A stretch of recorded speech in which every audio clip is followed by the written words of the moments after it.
Mampiroborobo ny fampiarana ny fitsinjaram-pahefana tena izy ny eo anivon'ny fatranosy.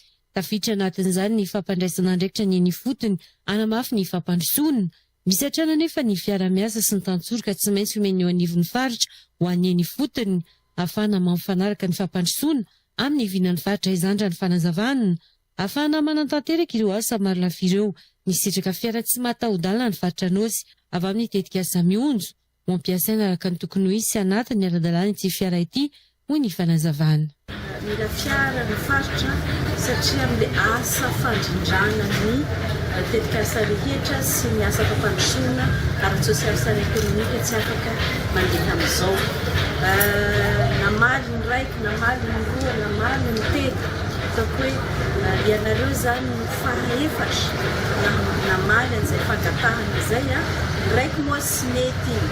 Ataoko hoe efa isorana avao fahatelo moa zany ao anatin'izay fa tena hoe zava-dehibe ary mba ampitahana amin'ny tokony andraikitra ny coordinatrice nationale ny tetika asa mionjo Madame Anjara ny fankasitrahana faritra tanteraka ao anatin'izay fametrahana ny fitsinjaram-pahefana tena izay amin'ny lalana hoe tsy mijanona ny resaka politika avao fa tena tanteraka izy tsy androany.